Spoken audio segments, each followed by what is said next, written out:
Olá, meu nome é Ana Beatriz e, junto com a aluna Júlia Freitas, estaremos aqui neste vídeo falando sobre o capítulo 50 do livro História da Música Ocidental, de Jean e Brigitte Masson. Para uma maior compreensão do texto a ser citado por nós duas, devemos entender principalmente os exemplos de cada compositor, além do contexto histórico que, que é retratado. Então, a gente está falando da música francesa. Então, é a música da França. E falar que é música da França vai ter um papel muito importante nesse texto. Porque estamos falando de um período que a população, o povo, o grupo de pessoas que está reunida num determinado local, com um dialeto, com uma fala específica, com um histórico específico, faz toda a diferença porque estamos falando de um nacionalismo. Então, todas as questões de identidade cultural estão muito pautadas nesse momento, principalmente na França. E a gente vê isso muito forte no Segundo Império, que é o de Charles Louis Napoleão Bonaparte, o Napoleão III. Nesse momento, onde está acontecendo várias questões de quem sou eu, digamos assim, a música vai ter um papel muito importante nisso, porque ela vai se desdobrar em um momento que a gente está pensando em uma identidade. Então, qual é a história da França? A história da França não é greco-romana. Então, o que a gente pode exaltar de francês, de puramente francês?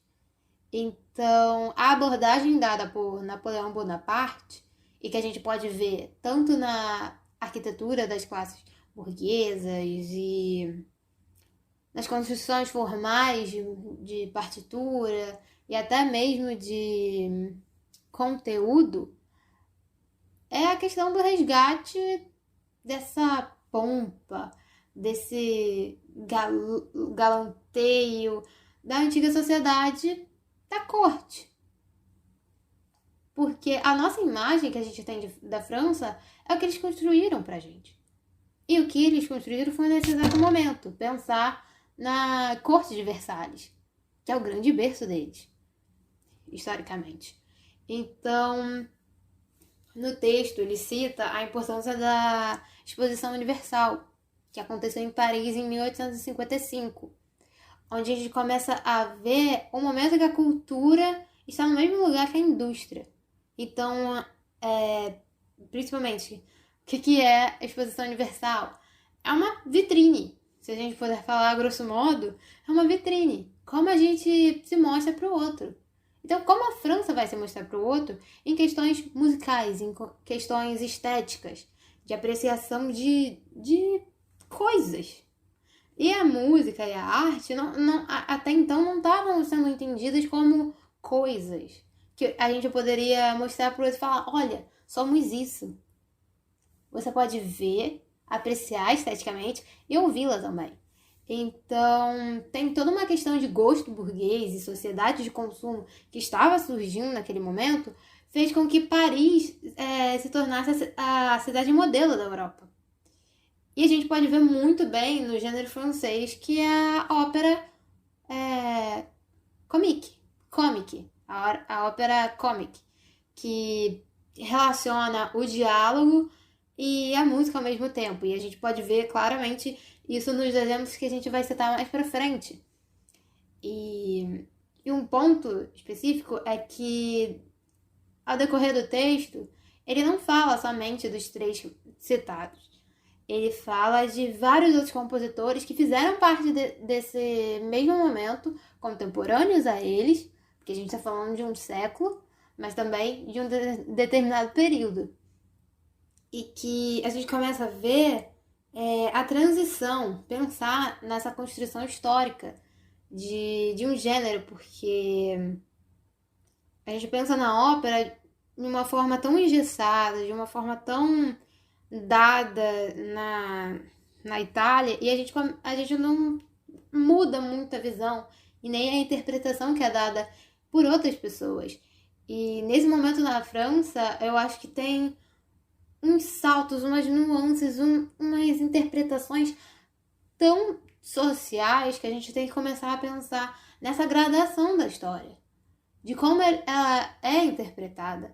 Então, nos nossos exemplos, a gente vai ter essa construção desse gênero da ópera comic e de suas aplicações e interpretações, principalmente no começo, como uma comédia, digamos, satírica, até um drama seríssimo que ambas são entendidas como retrato da realidade que era posta a eles.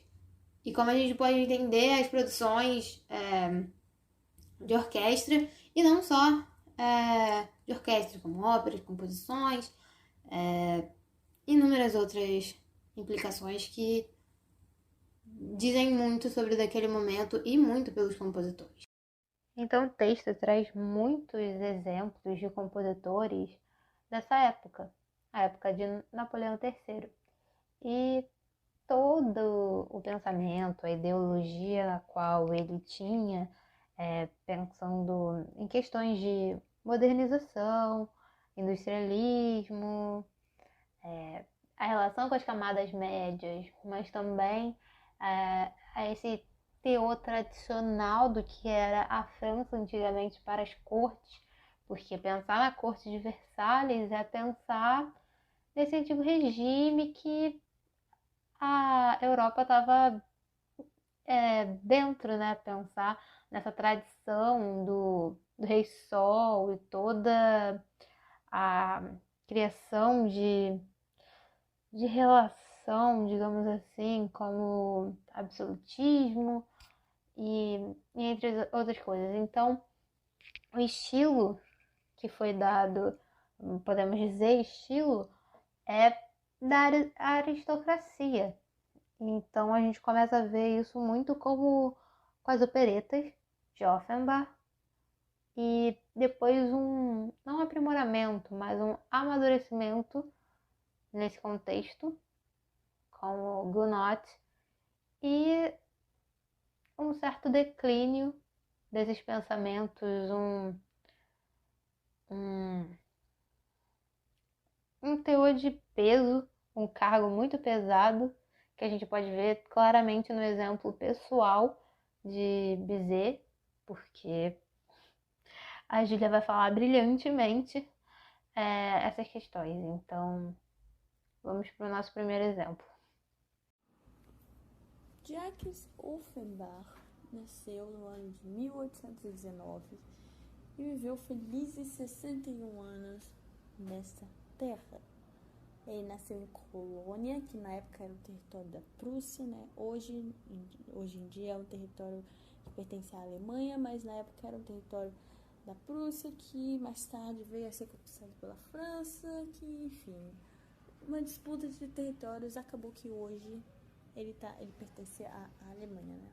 Ele nasceu lá, né, nesse território dominado pela Prússia. Na época mudou-se para Paris alguns anos depois, e lá ele aprendeu violoncelo, né? Aprendeu a tocar o instrumento violoncelo e, assim, conseguiu entrar no Conservatório de Paris com muito custo, porque ele era um estrangeiro e isso não era algo necessariamente bem visto, principalmente se você quisesse estudar em Paris, na França, né?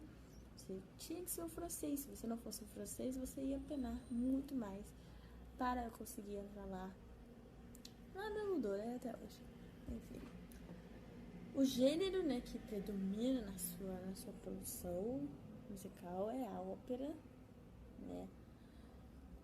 E ele foi um compositor muito prolífero nesse sentido, compôs grandes óperas, e foi muito celebrado, é muito lembrado até hoje como referência, né, na composição, na lírica. E inclusive ele há um nome, inclusive, né? As Offenbachriades, como eram chamadas, é considerado um gênero musical dramático que foi produzido por Offenbach. Ele compôs essas Offenbachriades. E se trata de 12 operetas, né, pequenas óperas, que são, assim, recheadas de ironia, de humor, de um espetáculo de diversão para divertir a plateia. E tudo isso misturado com a intenção de criticar, de manifestar sua posição frente ao governo de Napoleão III, que era o governo vigente na época dele. E a maneira dele de se manifestar, de dizer que era contra tudo que estava acontecendo, o que estava fazendo com o povo, né? Napoleão estava beneficiando os ricos e deixando o povo de lado, como hoje a gente vê, né? Então, ele foi eleito, né? Com essas promessas de vou ajudar a todos, vamos dar as mãos, nós e o povo, vamos ser um.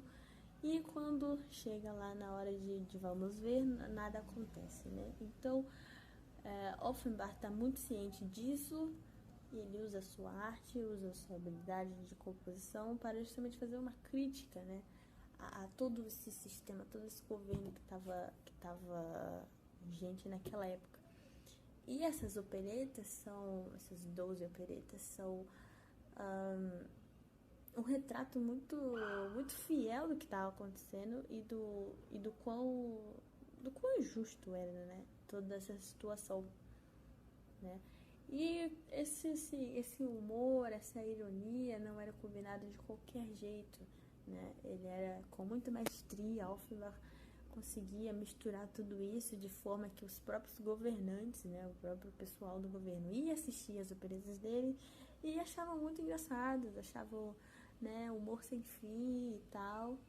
Porém, o povo conseguia ver por detrás do humor a crítica que estava sendo feita ali. Então, ele misturava essa sátira, né, e esse humor de um modo que isso ficasse camuflado para os governantes, mas ficasse totalmente claro e cristalino para o povo, para o proletariado. Então era algo muito divertido, era muito engraçado, porque se um governante fosse assistir, ele nunca ia suspeitar que o compositor estava falando mal dele, do governo dele, né?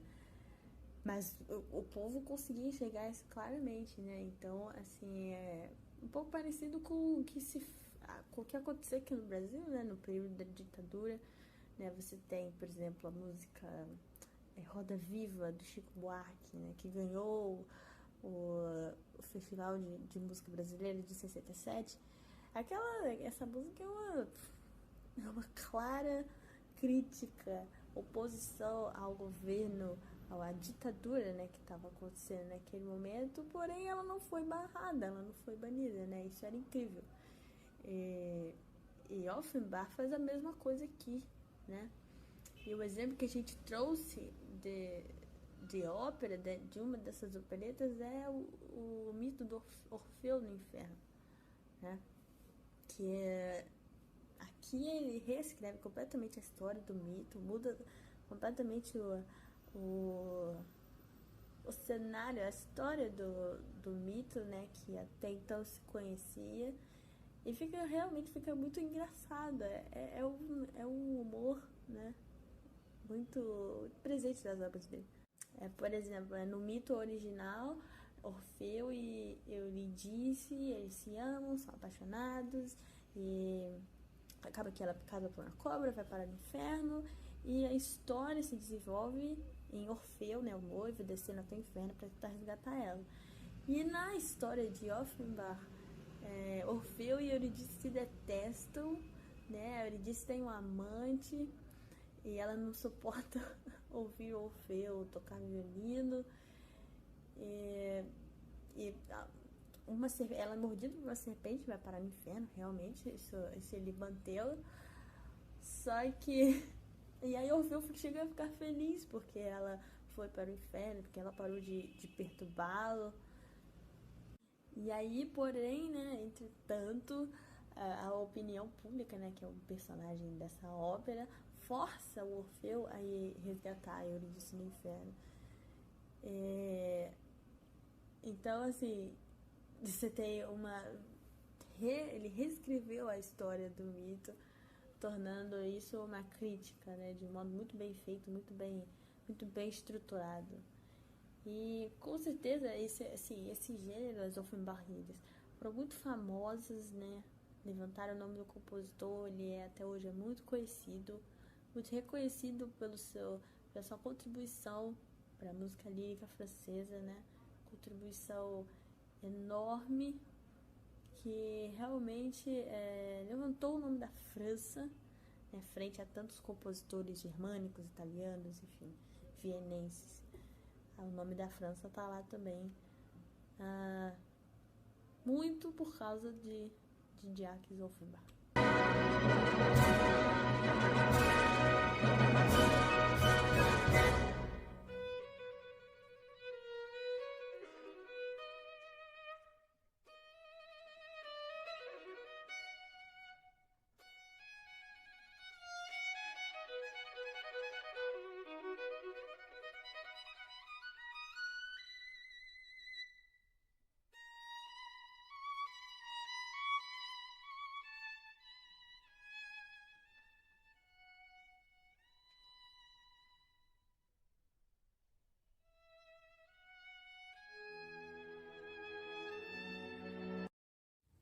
Pois bem, nosso segundo exemplo é Charles Gounod.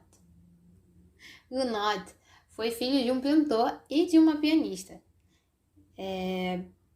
Ele nasceu em 1818 e morreu quase no finalzinho do século. E a gente começa a perceber, ouvindo as composições dele, e daqui a pouco a gente vai perceber o porquê disso, que tem uma relação da religião e espiritualidade devido às composições para a igreja, pois ele ganhou o Prix de Roma, que é um prêmio famosíssimo que dá direito a uma bolsa de estudo na Itália. Então, a gente começa a pensar o que ele estava estudando na Itália. Polifonia. E principalmente a ideia da música sacra, totalmente religiosa, que a Itália estava muito envolvida. Então, nossas composições têm uma relação com a Itália muito forte. A gente pode pensar em Romeu e Julieta, uma história que se passa em Verona. Enfim. E também uma relação com a literatura, porque Fausto, que é o nosso exemplo, também é uma obra literária filosófica, como Romeu e Julieta, Ave Maria, enfim. E a questão de Fausto, que é mais ou menos 1859, seria um marco para essa nova fase para a história da ópera francesa. É pensar esse fascínio pela religião, no que diz respeito à pronúncia certa das palavras. Por exemplo, essa ópera é uma obra lírica da música francesa. Tem todos os seus preceitos franceses do século XIX.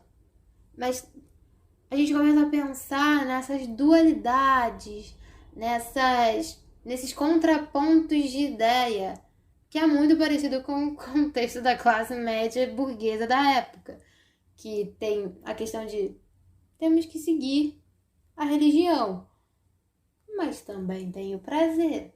Então tem toda uma questão, sabe, de vida. E principalmente na vida daquela época, porque a gente tá falando da burguesia francesa, a aristocracia francesa. Então tem toda uma relação,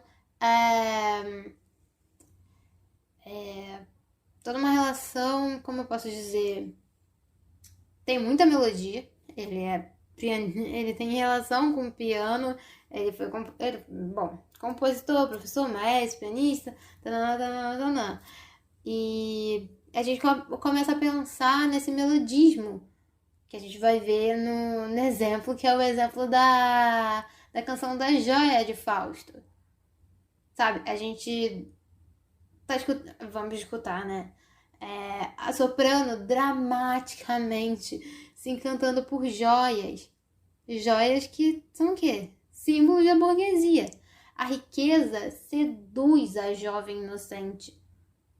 Era o que estava acontecendo na época. Então a gente começa a pensar na sinopse da ópera. Fausto de Goethe é a inspiração, mas apresenta outro contexto. O peso todo filosófico alemão que a gente entende no seu momento de criação, ele é deixado um pouco de lado. Tem outra visão filosófica, ao meu ver, que é a questão do social. Mas também tem uma pitadinha de realidade. Então, e uma observação que eu comecei a perceber é o protagonismo feminino. Porque em Fausto de Goethe, quem ganha destaque é o Fausto. Na ópera de Gounod é a Margarida. A também Margarete. Enfim, sem mais delongas, o exemplo.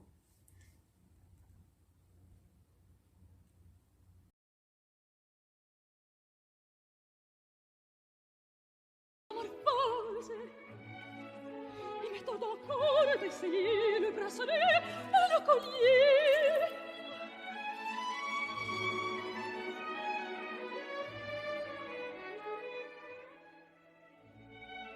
Tiens, c'est comme la main qui sur mon bras se pose.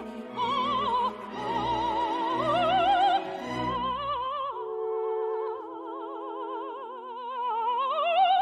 je ris de me voir si belle ces miroirs. Ah, je ris de me voir si belle ces miroirs. Et c'est toi, Marguerite, et c'est toi. Georges Bizet nasceu no ano de 1838 e viveu apenas 37 anos nessa terra, porque a gente sabe que para aquela época era o padrão comum. Os compositores, infelizmente, não tinham uma vida muito longa. Os que tinham poderiam considerar-se afortunados por tal feito, mas 37 anos, infelizmente, era uma idade comum, era uma expectativa de vida comum para aquela época. Ele foi um pequeno gênio. Desde cedo ele tinha habilidades musicais muito consolidadas, e prova disso, né, que aos 10 anos de idade o pai dele praticamente o arrastou, jogou dentro do Conservatório de Paris. Ele conseguiu passar, conseguiu entrar no conservatório e começou a ter a sua formação musical formal, né? E lá ele conheceu, assim, teve muitas influências, inclusive do Gounod, né, nas suas aulas de contraponto. Inclusive foi aluno dele mais tarde, né? Então a história musical de Bizet começa aí, né? Pouco depois ele começou a fazer suas composições, e suas primeiras composições foram música instrumental, sinfonias, música de câmara. E ele teve sucesso, né? A sinfonia número 1 dele, em dó maior, se eu não me engano, foi muito bem recebida. Foi uma grande obra, né, que realmente apresentou ele para o mundo como um compositor em potencial. Mas, entretanto, as óperas eram um desafio muito grande para Bizet, porque ele chegou a começar diversos esboços de óperas, porém ele nunca conseguia terminar porque não ficava satisfeito, porque era difícil para ele escrever óperas. E talvez seja por isso, ou não, ele teve várias crises de confiança durante a carreira, né? E isso a gente percebe lendo as biografias dele. E é algo legal de se comentar, porque geralmente a gente tem essa ideia de que os compositores daquela época eram perfeitos, viviam no auge da criatividade durante toda a vida. E da história dele, a partir da história dele, a gente vê que isso nem é tão verdade assim. Os compositores eram gente como a gente, eram muito habilidosos, mas também tinham suas crises. E com o Bizet não foi diferente.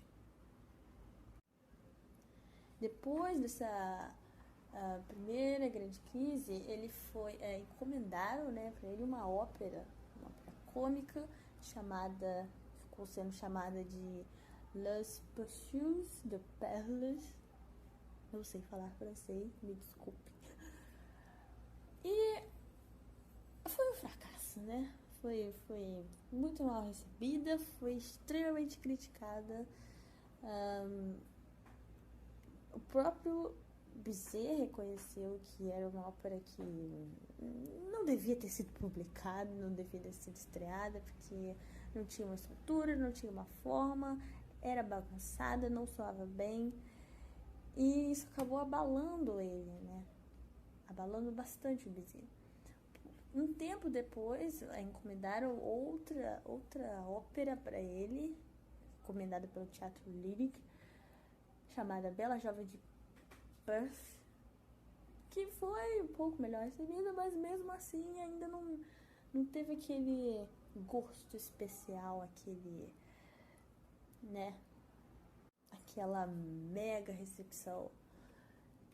E a partir dessa ópera, ele focou realmente mais na música instrumental, ele fez muitas obras para piano, divertimentos, pequenas variações, inclusive muito influenciadas por compositores germânicos, né? Compositores de outra nacionalidade, né? E quando a gente olha para esse panorama, a gente percebe que ele parece ter, assim, não se encontrar nas suas peças, talvez pelas suas crises de confiança. Você percebe que ele está ali, começa a esboçar obras, mas não termina. Parece uma tentativa de realmente se encontrar como compositor, se encontrar como profissional na sociedade, né? Ele queria ter a sua marca, queria deixar o seu legado, principalmente por ser um francês, e queria fazer isso através da ópera, que era o seu maior desafio.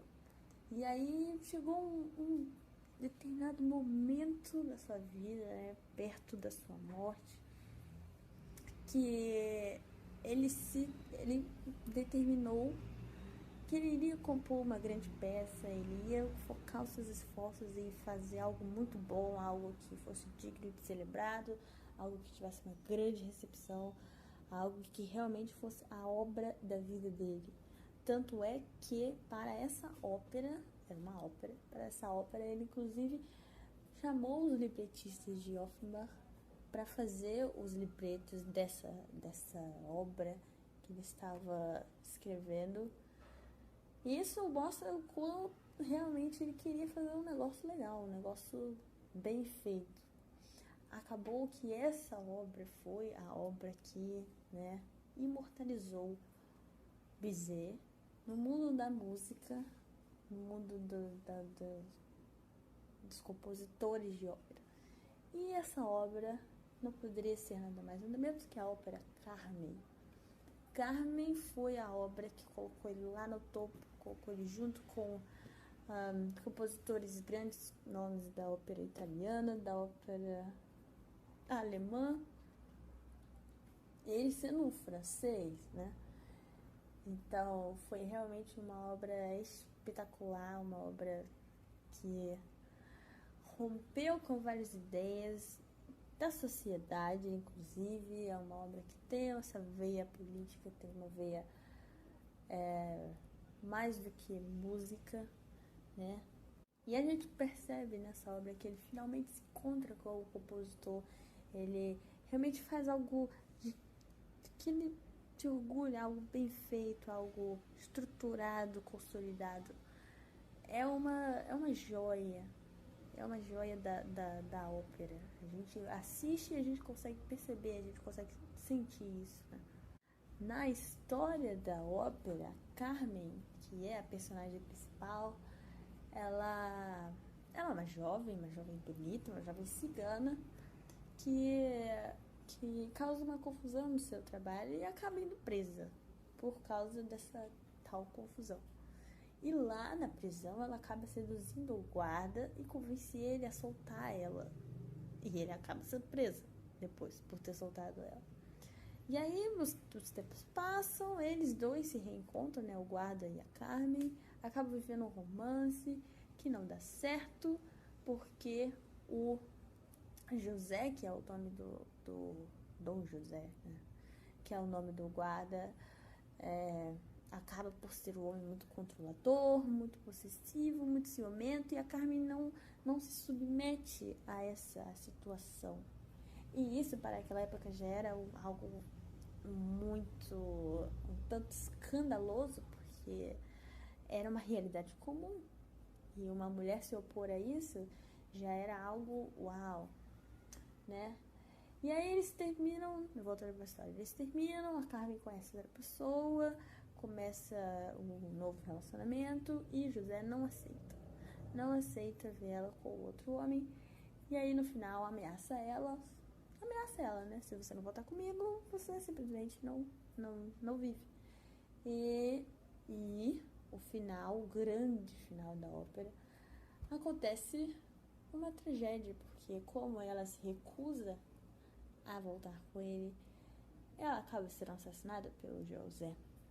E isso também já é algo muito, muito extremamente chocante, porque você não tinha um final dramático nas óperas, não era algo bem visto, porque tinha que ter uma conclusão, né, na cabeça dos críticos da época, tinha que ter uma conclusão legalzinha, uma conclusão não muito chocante, e aí vem Bizet e simplesmente mata a personagem principal. Isso em si era um choque tremendo, né? Essa é a história da ópera. Toda a história já é um grande dá um grande chacoalhão na sociedade daquele tempo, porque a mulher, a personagem principal, ela muitas vezes vinha em contrário a tudo que se pensava sobre a mulher naquela época, que a mulher tinha que ser recatada, tinha que se submeter à autoridade masculina. E em Carmen você não vê isso, você vê uma mulher independente, uma mulher que toma suas próprias decisões, uma mulher que não se casa, não precisa dessa figura masculina. Então você tem essa personagem principal rompendo com tudo isso, com todas esses tabus, né, que havia naquela sociedade. Então foi assim, um trabalho realmente que, digamos assim, fechou com chave de ouro a carreira do Bizet. E infelizmente o próprio compositor não viveu o suficiente para ver a sua ópera fazer sucesso pelo mundo, a sua ópera estrear, né? Um fato curioso é que na estreia não foi muito bem recebida em Paris, né, sua terra natal. Não foi bem recebida por causa de todas essas coisas que a gente comentou aqui, mas ela saiu, né, foi para a Europa e se apresentou em outros lugares, e especialmente Viena foi um sucesso tremendo, um sucesso absurdo. E aí quando ela voltou para a França, depois de ter feito essa turnê, né, quando a ópera voltou a ser apresentada na França, acabou que foi um grande sucesso também depois dessa viagem, né, na Europa. Então, Bizet foi certamente uma figura muito importante no cenário da ópera, especialmente francesa. Ele colocou a música francesa em um patamar assim, em um grande patamar, no mesmo lugar dos grandes, né? Dos grandes da música, né? Que geralmente vinham da Alemanha ou da Itália. Agora tem também a França por causa do Bizet. Certamente foi um grande compositor, muito importante, né, para a música francesa.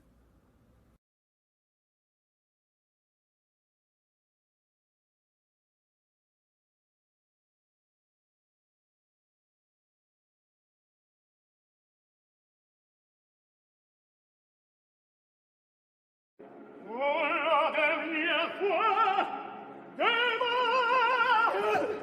veux-tu me suivre? Non, non.